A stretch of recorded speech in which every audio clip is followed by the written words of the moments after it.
the multiverse was bound to happen, I believe. And all of these Kangs wouldn't have been part of that story if it didn't.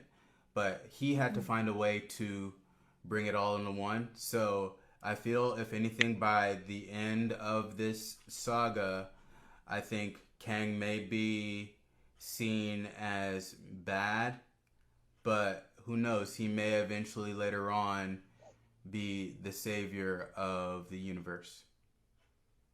I like that theory and just kind of like backtracking to because there was like a multiversal war before the establishment of like the TVA, which we were introduced to initially in Loki, right?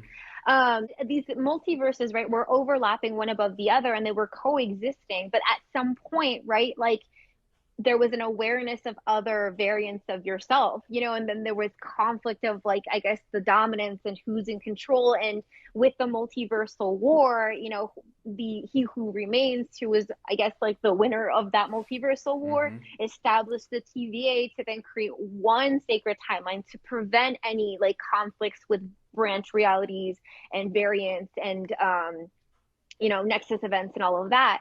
But it's almost like the containing or the attempt to contain all of this is what's the chaotic aspect of it. Maybe like the multiverse of madness, initially is like, oh, we're trying to mend all of this, but in reality, maybe it's releasing that chaos and finding a way for those realities to coexist is the solution in the end. You know what I mean?